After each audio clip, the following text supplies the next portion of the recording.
पहले ये देखें। Today, tomorrow, बेरोजगारी, hand catches on walking road is job notice.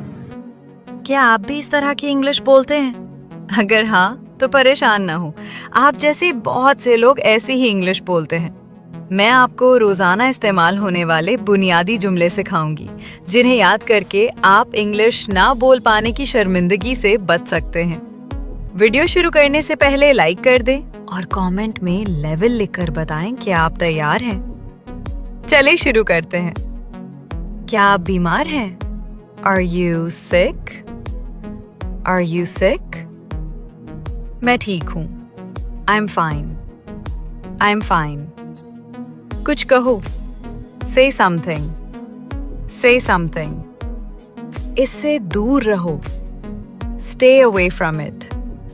Stay away from it. इस बारे में सोचो। Think about it.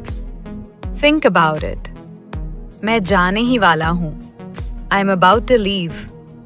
I'm about to leave. इससे पहले before that. Before that.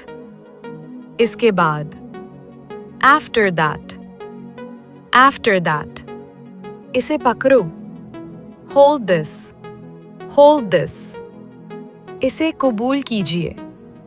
Accept this. Accept this.